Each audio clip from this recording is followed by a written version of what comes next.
எப்படி வந்து முதல் பட வாய்ப்பு? நான் வந்து லேடீஸ் ஹாஸ்டல்னு ஒரு சூப்பர் ஹிட் சீரியல் தூர்தர்ஷன்ல பண்ணேன். அப்போ வந்து சிவஸ்ரீ பிக்சர்ஸ், மணி ஐயர் சார், அப்போ சீனு சார் பெரிய பையன். லேடீஸ் ஹாஸ்டல் சீரியல் பார்த்து எதோ பேசியிருப்பாங்க போல இருக்கு. அப்போ சீனு சார் வந்து நம்ம புது மனிதனுடைய லாஸ்ட்டு பேட்ச் ஒர்க் பண்ணிட்டு இருக்க நேரத்தில ஒரு நாள் ஷூட்டிங் ஸ்பாட்டுக்கு வந்தாரு. வந்தவர் என்னை பார்த்துட்டு, "எட்வர்ட் இந்த மாரி அப்பா உங்கள பார்க்கணும்னாரு." நேரா போனோனே அப்பா என்ன சொன்னாங்கன்னா, "ஏப்பா லேடீஸ் ஹாஸ்டல் சீரியல் நீ தான் பண்ணியா?" அப்படின்னாங்க. "ஆமாப்பா நான் தான் பண்ணேன்." "ரொம்ப பிரமாதமா இருந்ததுப்பா. உண்மையிலே என்னன்னா அதில எனக்கு ரொம்ப புடிச்சது, ஒரு லேடீஸுக்கு புடிச்ச மாதிரியா ஒரு படம் அமைச்சா வந்துச்சுன்னா, அது சூப்பர் ஹிட்டு. நமக்கு ஒரு படம் பண்றியான்னு." படம் பண்ணுறதுக்காக தானே இன்ஸ்டியூட்லேயே படிச்சிருக்கோம்.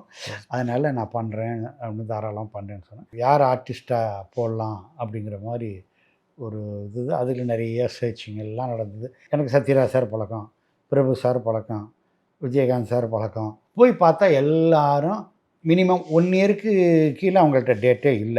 ஸோ அந்த நேரத்தில தான் எப்பா கதை நல்லாயிருக்கு. நம்ம ஆனந்தராஜ் இருக்கார் இல்லையா? அவர்ட்ட நம்ம வந்து ஒரு சின்ன அட்வான்ஸ் ஒண்ணு குடுத்துருக்கோம். ஆனந்தராஜ் வச்சு நீ பண்றியா? அப்ப ஆனந்தராஜ் ஹீரோ இல்ல. ஆமா. நம்ம வந்து ஒரு ஹீரோவ மைண்ட்ல வச்சுக்கிட்டு நம்ம படம் பண்ணிட்டோம். சரி ஆனந்தராஜ வச்சு பண்ணலாமா அப்படின்னு சொல்லிட்டு நான் கிட்டத்தட்ட 1 வாரம் யோசிச்சேன்.